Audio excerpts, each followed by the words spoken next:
যুক্তরাষ্ট্র ও কিউবার মধ্যকার কয়েক দশকের পুরনো স্নায়ুযুদ্ধের উত্তাপ এবার রূপ নিতে যাচ্ছে চরম নাটকীয়তায়। ৯০-এর দশকের রক্তাক্ত আকাশসীমা লঙ্ঘনের ঘটনাকে কেন্দ্র করে কিউবার সাবেক প্রেসিডেন্ট ৯৪ বছর বয়সী রাউল কাস্ট্রোর বিরুদ্ধে ফৌজদারি অপরাধের মামলা করার চূড়ান্ত প্রস্তুতি নিচ্ছে ট্রাম্প প্রশাসন।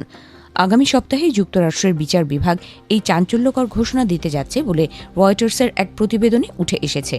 ফিদেল কাস্ট্রোর ভাই এবং কিউবার কমিউনিস্ট বিপ্লবের অন্যতম কাণ্ডারি রাউল কাস্ট্রোর বিরুদ্ধে এই আইনি পদক্ষেপ দুই দেশের সম্পর্ককে এক নজিরবিহীন সংঘাতের মুখে ঠেলে দিয়েছে।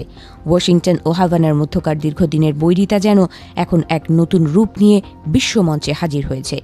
মার্কিন বিচার বিভাগের এক কর্মকর্তার সূত্র ধরে জানা গেছে, আগামী ২০ মে মায়ামির ফেডারেল আদালতে রাউল কাস্ট্রোর বিরুদ্ধে এই অভিযোগপত্র আনুষ্ঠানিকভাবে প্রকাশ করা হতে পারে। কাকতালীয়ভাবে ওই দিনটিতেই মায়ামির প্রসিকিউটর অফিস ১৯৯৬ সালের সেই কুখ্যাত বিমান হামলার শিকার হওয়া নিহতদের স্মরণে একটি বিশেষ অনুষ্ঠানের আয়োজন করেছে। ঘটনার শেকড় প্রথিত হয়েছে ১৯৯৬ সালের ২৬ ফেব্রুয়ারিতে। সেদিন কিউবা থেকে পালিয়ে আসা নির্বাসিতদের একটি দল দুটি ছোট বিমান নিয়ে কিউবার আকাশসীমার কাছাকাছি চলে যায়। তৎকালীন প্রতিরক্ষামন্ত্রী রাউল কাস্ট্রোর নির্দেশে কিউবান যুদ্ধবিমান আকাশে গুলি করে উড়িয়ে দেয় সেই মার্কিন বিমান দুটি। ঘটনাস্থলে নিহত হন ৪ জন আরোহী।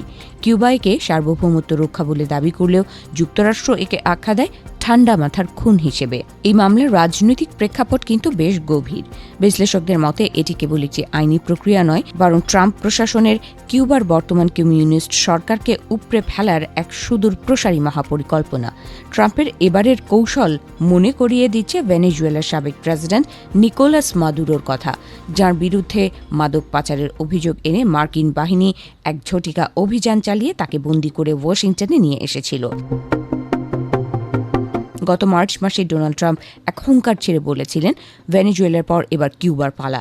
ফলে রাউল কাস্ট্রোর বিরুদ্ধে এই নতুন মামলা সেই হুমকিরে বাস্তব প্রতিফলন বলে মনে করছেন আন্তর্জাতিক বোদ্ধারা। বর্তমান ট্রাম্প প্রশাসন কিউবাকে দুর্নীতিগ্রস্ত ও অযোগ্য আখ্যা দিয়ে দ্বীপরাষ্ট্রটির ওপর একের পর এক নিষেধাজ্ঞা চাপিয়ে দিচ্ছে।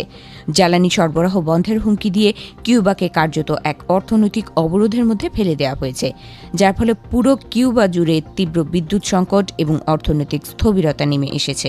এরই মাঝে গত বৃহস্পতিবার সিআইএ প্রধান জন রাটক্লিফ আকস্মিক এক সফরে হাভানায় পা রাখেন। তিনি ট্রাম্পের পক্ষ থেকে কিউবান সরকারকে এক কড়া বার্তা দিয়ে এসেছেন যে অর্থনৈতিক বা নিরাপত্তা বিষয়ে কোনো আলোচনা তখনই সম্ভব যদি কিউবা তার শাসন ব্যবস্থায় আমূল পরিবর্তন আনে। এই পুরো নাটকের পেছনে মায়ামির শীর্ষ ফেডারেল প্রসিকিউটর জেসন রেডিং কুইনোনেসের ভূমিকাও বেশ নজর কাটছে। কুইনোনেস ট্রাম্পের অত্যন্ত বিশ্বস্ত এবং কট্টর অনুসারী হিসেবে পরিচিত। তিনি কেবল এই কাস্ট্রো মামলাই দেখছেন না, বরং ট্রাম্পের চিরশত্রু প্রাক্তন সিআইএ পরিচালক জন ব্রেনানের বিরুদ্ধেও একটি সমান্তরাল তদন্ত চালাচ্ছেন। আগামী সপ্তাহে এই মামলা গ্র্যান্ড জুরি দ্বারা অনুমোদিত হলে তা হবে মার্কিন ইতিহাসের এক অন্যতম বড় ভূ রাজনৈতিক চাল। একসময় মহাশক্তিশালী কাস্ট্রো সাম্রাজ্যের শেষ জীবন্ত স্তম্ভ রাউল কাস্ট্রো, যিনি ২০১৮ সালে প্রেসিডেন্টের পদ এবং ২০২১ সালে পার্টির নেতৃত্ব ছেড়ে অবসরে গেছেন।